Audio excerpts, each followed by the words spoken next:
Good afternoon students. Last class में हमने Freud का मनोलैंगिक विकास पढ़ा था। आज हम एरिक्सन का मनोसामाजिक सिद्धांत पढ़ेंगे। एरिक्सन का मनोसामाजिक सिद्धांत एरिक्सन ने प्रतिपादित किया था और फ्रॉइड के सिद्धांतों से काफ़ी मिलता जुलता है यह सिद्धांत। जिस प्रकार फ्रॉइड ने ईगो और सुपर ईगो के बारे में बताया था, उसी प्रकार एरिक्सन ने कहा है कि ईगो जो होता है वह इड और सुपर ईगो के मध्यवर्ती ही नहीं होता, बल्कि इसे प्राप्त करने के लिए प्रत्येक अवस्था में प्रशिक्षण, अनुभव, कौशल, दक्षता, अच्छे विचार आदि की आवश्यकता होती है और इन्हीं से व्यक्ति जीवन में सक्रिय बना रहता है, प्रगति करता है। बच्चों को हमें प्रारंभ से ही ऐसी शिक्षा प्रदान करनी चाहिए कि उनमें किसी भी प्रकार का अंतर्द्वंद न रहे, उनमें जिससे नकारात्मकता का कोई गुण विकसित न हो सके। एरिक्सन ने व्यक्तित्व विकास की जो है वो 5 अवस्थाओं के साथ साथ किशोरावस्था की 3 उप अवस्थाओं का भी विस्तारपूर्वक वर्णन किया है। फ्रॉइड ने सिर्फ 5 अवस्थाओं का बताया था, लेकिन एरिक्सन ने उनके अतिरिक्त 3 उप अवस्थाएं भी बताई हैं किशोरावस्था की और उनका विस्तार से वर्णन किया है। और ये अवस्थाएं हैं मूल विश्वास बनाम धोखा, स्वतंत्रता बनाम अपमान, प्रारंभिक बनाम अपमान, उद्यमी बनाम हीनता, पहचान बनाम व्यग्रता, मित्रता बनाम अकेलापन, उत्पादक बनाम स्थिरता और एकता बनाम निराशा। ये मुख्य 8 जो अवस्थाएं हैं व्यक्तित्व विकास की, वो एरिक्सन ने अपने मनोसामाजिक सिद्धांत में बताई हैं। तो फर्स्ट जो है वो हमारी है मूल विश्वास बनाम धोखा, यानी कि 0 से जन्म से लेकर 1 ईयर तक की अवस्था होती है और इसमें कहा गया है कि यदि प्रारंभिक अवस्था में शिशुअवस्था में ही बच्चों की अच्छी देखभाल की जाए, उनकी अच्छी परवरिश की जाए, तो शिशुओं के मन में विश्वास उपजता है, उनमें मन में काफ़ी विश्वास आ जाता है कि हाँ मेरा अपना यहाँ कोई है और आत्मबल का विकास होता है। इससे वो पूरे अपने आसपास का जो उनका संसार होता है उसे वह सुंदर लगने लगता है, अनूठा लगने लगता है। और इसी के विपरीत यदि नवजात शिशु की उपेक्षा की जाती है और जब वह रोता है, बहुत चिल्लाता है, तभी उसका पेट भरा जाता है, उसे खाने को दूध दिया जाता है, तो उसके मन में घृणा उत्पन्न होने लगती है, नफरत उत्पन्न होने लगती है।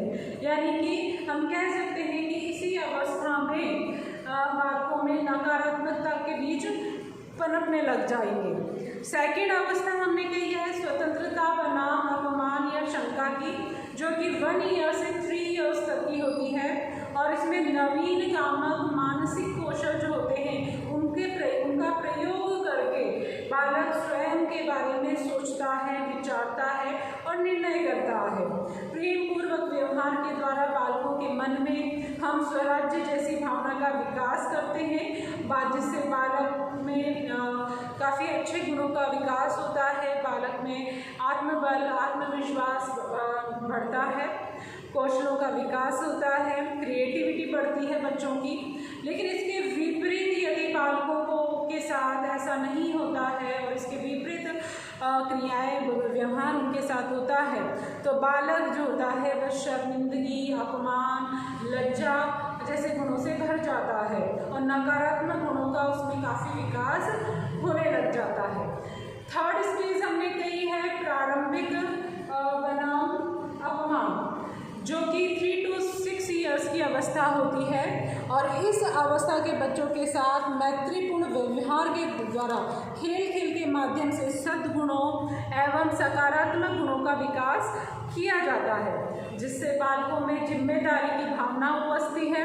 और इसके विपरीत यदि बालकों को खेलने नहीं दिया जाता है, कठोर नियंत्रण में रखा जाता है, तो बालकों में अपमान की भावना उत्पन्न होने लग जाती है। बालकों को ज़्यादा अनुशासन में नहीं रखना चाहिए, उन्हें खेल खेल के माध्यम से ही बहुत सारी चीज़ें सिखाई जा सकती हैं इस अवस्था में। यह कॉन्सेप्ट इस अवस्था में रखा गया है। नेक्स्ट आती है उद्यमी बनाम हीनता, जो कि 6 to 11 ईयर्स की अवस्था होती है और विद्यालयी अवस्था होती है। इस अवस्था में बालक विद्यालय जाना प्रारंभ कर देते हैं। विद्यालय में यदि बालकों की काम करने की भावना और दूसरे साथियों के साथ सहयोग की भावना हो रहती है और उसके साथ वह परिश्रम करने की लालसा उत्पन्न होती है, तो यह जो व्यवहार होता है उससे बालक काफ़ी क्रिएटिव हो जाता है, एक्टिव हो जाता है और इस प्रकार के जो बालक होते हैं वो वयस्क अवस्था में जाकर काफ़ी अच्छे उद्योगपति या उद्यमी बनते हैं, कार्य करने वाले व्यक्ति बनते हैं। लेकिन अगर इसके विपरीत यदि हम बात करें तो यदि बालक को घर में माता पिता का, स्कूल में शिक्षकों का, संगी साथियों में के द्वारा जो उपेक्षा की जाती है, इस प्रकार का नकारात्मक व्यवहार यदि उनके साथ किया जाता है कि माता पिता भी उनकी उपेक्षा कर रहे हैं, स्कूल में शिक्षक भी उनकी उपेक्षा करते हैं और वो जिन दोस्तों के साथ रहते हैं, खेलते हैं, वह भी उसको ज़्यादा इम्पोर्टेंस नहीं देते हैं, तो कहीं न कहीं बालक उपेक्षित रहने लग जाता है, नकारात्मक व्यवहार सहन करते करते काफ़ी कुंठित हो जाता है। और इस प्रकार के बालक जो होते हैं वो इसी अवस्था से नकारात्मक क्रियाओं में या नकारात्मक आदतों का प्रदर्शन करने लग जाते हैं। नेक्स्ट अवस्था हमने कही है उद्यमी पहचान बनाम व्यग्रता, जो कि किशोरावस्था की होती है। 11 के पश्चात की जो अवस्था होती है वो किशोरावस्था होती है और किशोरावस्था को 3 उप अवस्थाओं में विभाजित किया गया है, जिनके बारे में हमने कहा है कि एरिक्सन ने स्पेशली इन अवस्थाओं के बारे में ज़्यादा काफ़ी पूरा विस्तारपूर्वक वर्णन किया है। ये 3 अवस्थाएं हमारी होती है किशोरावस्था की, जिसमें किशोरावस्था, नववयस्क अवस्था और मध्य वयस्क अवस्था नाम दिया गया है। किशोरावस्था में जो हम बात कर रहे हैं पहचान बनाम व्यग्रता, इसमें बालक खोजी प्रवृत्ति का होता है। किशोरावस्था का बालक जो होता है उसकी जो प्रवृत्ति होती है वो खोजी होती है, जिज्ञासु प्रवृत्ति होती है। वह चीज़ों के प्रति, विभिन्न चीज़ों के प्रति बहुत जिज्ञासु रहता है, उन्हें समझने जानने के बारे में उसके बहुत सारी क्यूरीज होती हैं। वो अपने आसपास या अपने से अपोजिट व्यक्तियों के बारे में या अपने आसपास होने वाली चीज़ें, घटनाओं के बारे में बहुत जिज्ञासु होता है। उसके मन में अनेक प्रश्न होते हैं जिनका उत्तर वह पाना चाहता है।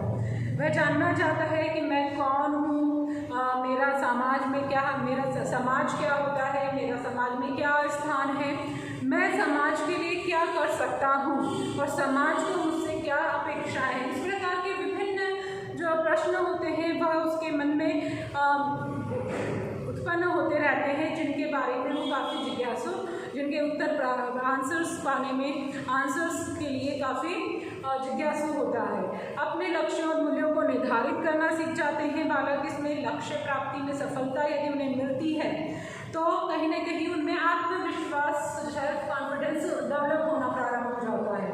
और यदि इसके विपरीत होता है कि उन्हें अपने लक्ष्यों की प्राप्ति में असफलताएं या उपेक्षाएं मिलती हैं तो बालक का जो कॉन्फिडेंस होता है वह भी काफ़ी लूज होना प्रारंभ हो जाता है। नेक्स्ट स्टेज आती है मित्रता बनाम अकेलापन, जो कि हमने कही है नववयस्क अवस्था की होती है। इसमें लोगों के साथ अच्छा, मधुर, मैत्रीपूर्ण संबंध रखना प्रारंभ कर देता है बालक। और यदि उसका जिससे उसका सोशल डेवलपमेंट काफ़ी अच्छा होता है और उसका सोशल एरिया जो होता है, यानी कि हम कह सकते हैं कि जो उसका मित्रता समूह होता है वह काफ़ी बढ़ जाता है। लेकिन इसके विपरीत वापस वही बात है, यदि वह उपेक्षा का शिकार होता है तो कहीं न कहीं वह एकांत प्रिय हो जाता है और उसका सोशल डेवलपमेंट जो है वो अवरुद्ध हो जाता है। नेक्स्ट स्टेज है उत्पादकता बनाम स्थिरता, जो कि हमने कही है मध्य वयस्क अवस्था होती है। और इस अवस्था के बालक जो होते हैं उन्हें सामाजिक शिक्षा दी जाती है। उनके जो माता पिता परिवारजन जो होते हैं उनको वह बड़े सम्मान और रेस्पेक्टफुली नज़र से देखने लगता है, उनका सम्मान करने लगता है, उनके के साथ रेस्पेक्टफुली बात करने लग जाता है। तो इस अवस्था में जनरली बालकों का सामाजिक विकास सबसे महत्वपूर्ण होता है। और नेक्स्ट हमने कहा है एकता बनाम निराशा, जो कि वृद्धावस्था होती है। और इस अवस्था में व्यक्ति अपने जीवन पर्यंत प्राप्त होने वाली सफलताओं और असफलताओं के बारे में सोचता है और उन्हीं के आधार पर अपना जीवन आगे का जीवन व्यतीत करता है। यदि जीवन पर्यंत उस व्यक्ति को सफलताएं मिली हैं तो वह उनकी उस सुखद मेमोरी को याद करके अपने वृद्धावस्था जो होती है उसे भी सुख के साथ व्यतीत करता है। पॉजिटिविटी उसके माइंड में रहती है। वह अपने बच्चों को की जो सफलताएं होती हैं उनको देखकर बहुत खुश होता है, उनकी प्रगति को देखकर बहुत खुश होता है। लेकिन इसके विपरीत यदि व्यक्ति के साथ जीवन पर्यंत उसका जीवन जो है पूरा निष्क्रिय रहा है, निराशापूर्ण रहा है, ज़्यादा सफलताएं उसने अपनी प्राप्त नहीं की हैं या उपेक्षित रहा है, तो जैसे इसके अपोजिट जो होता है वो अपना वृद्धावस्था का जीवन बहुत उदास, निराश और अविश्वास के साथ, चिंता के साथ व्यतीत करता है। तो कहीं न कहीं एरिक्सन का जो सिद्धांत है वो मनोसामाजिकता पर आधारित है, सोशलिटी पर आधारित है और फ्रॉइड के सिद्धांत से काफ़ी कुछ मिलता जुलता है। यहाँ हमारे बाल मनोविज्ञान के सिद्धांतों का जो टॉपिक चल रहा था वो आज हमारा कंप्लीट होता है। नेक्स्ट क्लास में हम नया टॉपिक स्टार्ट करेंगे।